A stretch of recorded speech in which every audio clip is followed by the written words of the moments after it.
নমস্কাৰ।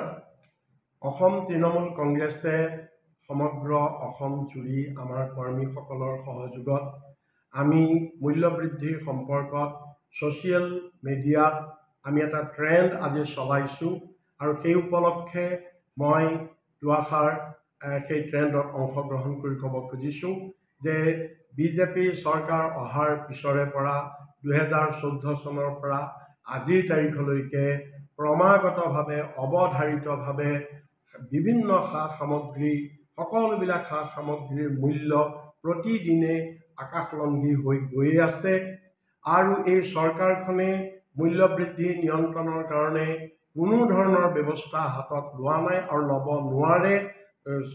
অৰ্থনীতিটো চৰকাৰৰ হাতৰ পৰা পুঁজিপতিৰ হাতলৈ গুচি গৈছে, কৰ্পোৰেট গোষ্ঠীৰ হাতলৈ গুচি গৈছে।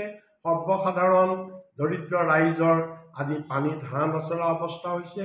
এহাতেদি সকলোবিলাক সামগ্ৰীৰ আকাশলংঘী মূল্য বৃদ্ধি আৰু আনহাতেদি ৰাইজৰ জনসাধাৰণৰ ক্ৰয় ক্ষমতা বাঢ়কচাৰি প্ৰতিদিনে কমি গৈছে।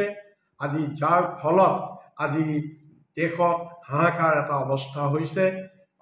এতিয়াও প্ৰতিদিনেই এইকেইদিনতো আমি দেখিছোঁ শাক পাচলিৰ পৰা ধৰি মাছ মাংসৰ পৰা ধৰি বিভিন্ন খাদ্য সামগ্ৰীৰ পৰা ধৰি কাপোৰ কানিলৈকে ধৰি ঔষধলৈকে ধৰি বিভিন্ন ধৰণে আনকি ঔষধৰ 12% কেৱল এতিয়া আকৌ মূল্য বৃদ্ধি ঘটাই দিলে। এইকেইদিনত বহু মানুহে এতিয়া টকাৰ অভাৱত ঔষধ কিনিব নোৱাৰি বিনা চিকিৎসাৰে মৃত্যুবৰণ কৰিবলগীয়া হৈছে।